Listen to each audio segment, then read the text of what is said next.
চাইলে এই রোগ থেকে খুব সহজে বের হয়ে যেতে পারেন।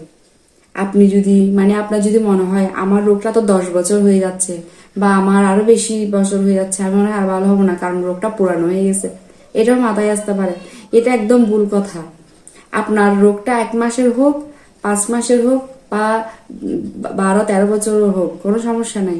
এটা যদি পজিটিভ চিন্তা শুরু করেন, আপনার রিকভার হতে বেশি দিন লাগবে না। শুধু পজিটিভ চিন্তা শুরু করুন, নেগেটিভ চিন্তাকে বাদ দিন, মনে সাহস আনুন, মনে সাহস আনুন। আর আপনার চিন্তা, হ্যাঁ, এই কিছুটা চিন্তা আপনি সৃষ্টিকর্তার উপর ছেড়ে দেন। সব চিন্তা নিয়ে আপনি একা বসে থাকবেন না। কিছু চিন্তা সৃষ্টিকর্তার উপর ছেড়ে দেন, বলবেন চিন্তা আসলে যা হবে দেখা যাবে, উপরওয়ালার কাছে ছেড়ে দিলাম। ছোট্ট ছোট্ট পয়েন্টগুলো আপনাকে খুব তাড়াতাড়ি কিন্তু রিকভার করে দিবে। বোঝার চেষ্টা করুন, মানসিক সমস্যা কি একটু কাউন্সিলিং করান। আমি বারবার বলি কাউন্সিলিংটা না করাইলে পরে গিয়ে হয়তো আপনি আবার এই রোগের মধ্যে পড়ে যাবেন। হয়তো আপনি এখন ভংসং করে কিছু একটা করে না বুঝে রোগটা থেকে রিকভার হয়েছেন হালকা, বা আপনি অনেকটা সুস্থ হয়ে গেছেন, একটু বাকি আছে, কিন্তু না বোঝার কারণে আপনি আবার পরে গিয়ে এই মানসিক সমস্যার মধ্যে দিয়ে পড়বেন, যেমন আমি পড়েছিলাম।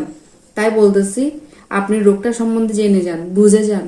হ্যাঁ, আপনি যখন একদম বুঝে শুনে রিকভার হয়ে যাবেন, তখন আপনি আর পরবর্তীতে গিয়ে এই মানসিক সমস্যার মধ্যে জড়াবেন না। তো সবাইকে বলতেছি, আজকে আমার টপিক ছিল এটা। এই যে ওজা বৌদ্ধ কেউ তাবিজ করছে, আমার শত্রু ছিল, এগুলো আসলে এগুলোতে বিশ্বাস করবেন না। এগুলো কোনো উপকার আসবে না আপনার। এগুলো একদম একদম বাজে কথা। এই ফাঁদে পড়বেন না। এই ফাঁদে পড়লে আপনার অর্থনৈতিক দিকেও আপনি দুর্বল হবেন, আর আপনাকে আরো শারীরিক সিমটম গুলো আমরা বাড়িয়ে দিবে, ভয়টা আরো বেশি পাইয়ে দিবে ওরা। আমাকে প্রথম যেদিন গেছিলাম ওদিন তো কি অবস্থা, এতদিনের মধ্যে তুমি এটা না করলে হয়তো তুমি আমনে তো আরো বেশি হয়ে যাবে।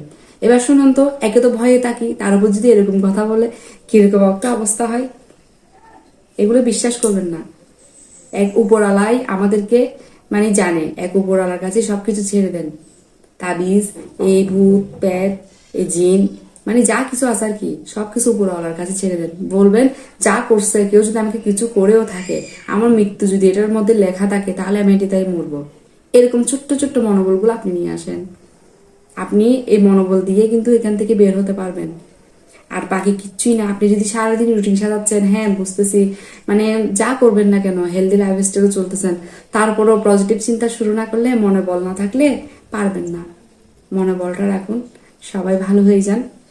এটাই আমার আজকের কথা ছিল।